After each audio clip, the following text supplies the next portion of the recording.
James and the missing coaches. James, the splendid red engine, loves to pull coaches along the main line.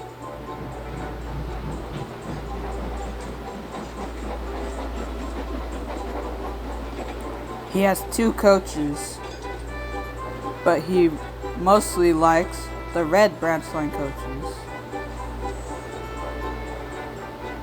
James takes these coaches every time he pulls passengers when they're needed.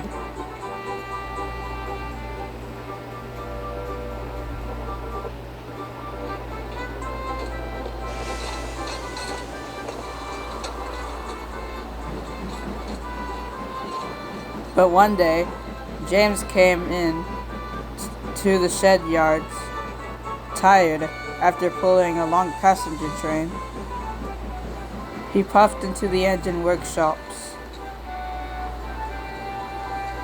Then somebody came up to him. It was Sir Topham Hatt. "Hello, James. I see that you are tired. Drop off your coaches here at the workshops and go rest in the shed. You'll need it." James was happy at this news. So, he was uncoupled from his coaches and he puffed off to the sheds.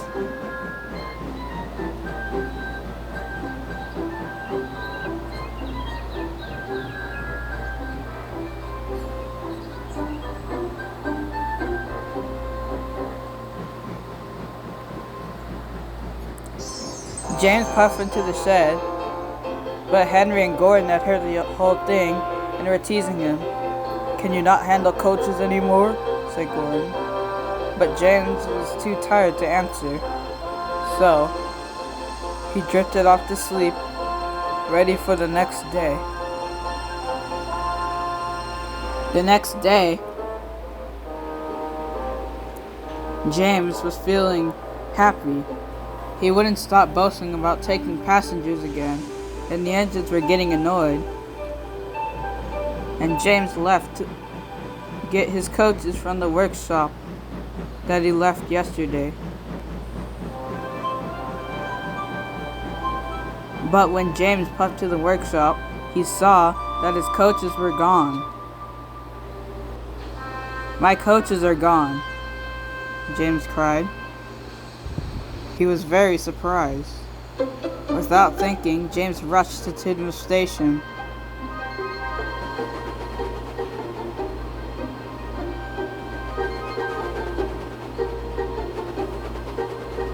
As James raced into the station, he slammed on his brakes and stopped just in front of Henrietta.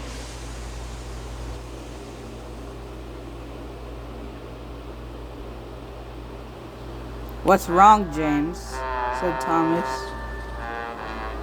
"Well, I lost my coaches, and I can't find them anywhere," said James sadly. "And I think they're lost forever." "No, that can't be right," said Toby. Toby was surprised, but then he was cross. "Are you sure, James, that's right?" "Yeah," said Thomas. "They can't be missing forever. And James, isn't your train ready in like 1 hour? Percy, my train is gone, and I have to go find them." And James raced off. "What's up with James?" said Percy.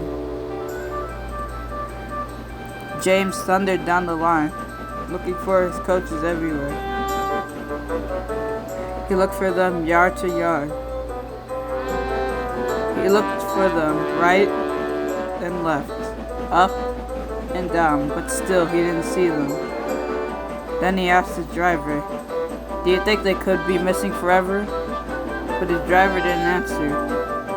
He wasn't sure if James was right or wrong.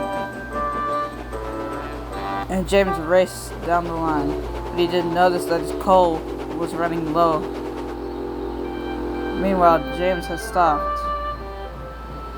Then Emily came up. She was pulling a heavy goods train. "Oh, is there anything wrong, James?" asked Emily happily. Well, my coaches are missing, and I can't find them anywhere I look. They have to be lost forever, sighed James. Oh, well, they might be at Snapford Yards. Maybe you're right, Emily. I'll go check there. And with a wheeze of steam, James puffed off.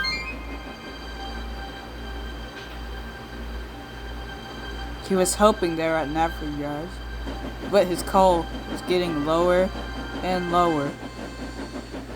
James puffed into Snapford Yards. He looked around and he saw some coaches in the distance. He wheezed, and in a wheeze, he was racing towards the yards. He was excited. He thought they were his coaches. But as he puffed into the siding, they were just regular coaches. When James saw it, he was sad. But then, his fireman told him, "Well, James, it looks like you're out of coal. All that rushing around must have made it go out." James was even more sad about the fact that he couldn't find them anymore. Then Sir Topham Hatt walked up. "James, what just happened here?" "Well, Sir Topham Hatt, I can't find my coaches, and I think they're lost forever." Then Sir Topham Hatt laughed. "James, your coaches aren't missing." "Really, sir?" "Where are they?" asked James hopefully, of Sir Topham Hatt knowing where they were. "Well, your coaches weren't at the workshops because I was actually giving you new coaches." "Really, sir?" said James. And he blew his whistle super loud. Now, every day, James wakes up happy to see that his new coaches are always there.